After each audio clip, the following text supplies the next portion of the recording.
In fact, all this time our efforts had been directed in order to safeguard the civilians. And today you see a voluntary movement of the civilians seeking the government control areas and the military protection for them from the tyranny of the LTT. And this is what we have seen, and I think this is something that the world will be happy to note. Over 40,000 civilians moving yesterday, and today again the numbers have started increasing to over 10,000 at this very moment. And this couldn't have been possible if not for the confidence. The civilians who were entrapped by the LTT all this time wanting to free the LTT and seeking the protection of the government.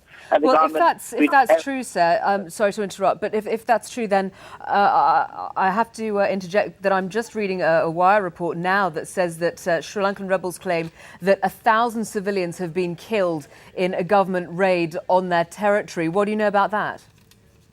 Not at all. This is the Wire reports can come, but they are not true at all. For the reason that if you see the way the civilians were coming out and the footage of all the shooting that was there is available by the LTT in some sections to preventing the civilians from leaving, and that's something we have shared yesterday with the diplomatic community in Colombo. I myself was there at the time we saw the UAF reports coming in that connection, and we have been always observing all the LTT efforts to prevent the civilians from leaving from their the combatants.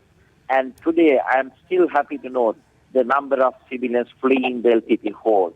Well, if the Wire report that I just quoted to you is in fact mistaken, then how are people supposed to know really what's going on if your government won't allow independent reporting from the area?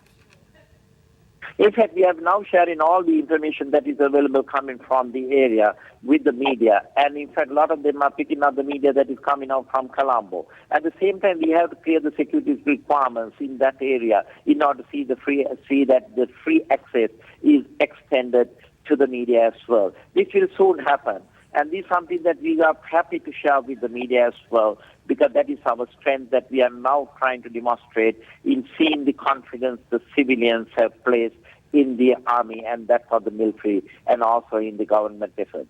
The government claims that it's very close now to wiping out the rebels and to finally ending this civil war which has gone on for a quarter of a century now. If that is true, though, Minister, surely the Tamil ideology, the ideology of the rebels will still exist, and therefore the potential is there for this movement to just sprout up again down the road.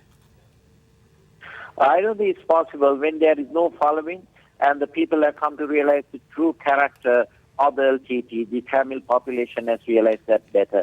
And that is how we see this movement taking place against the resistance that have been imposed by the LTT, preventing them.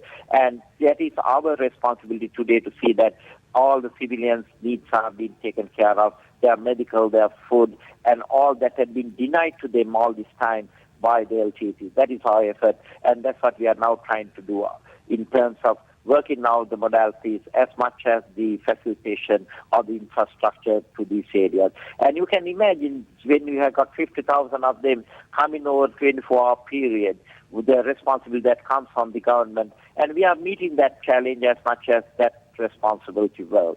And today we have been able to screen, we have been able to register them, and large numbers are still coming over to the government hands, and we'll be taking good care of them. And that is our responsibility once again.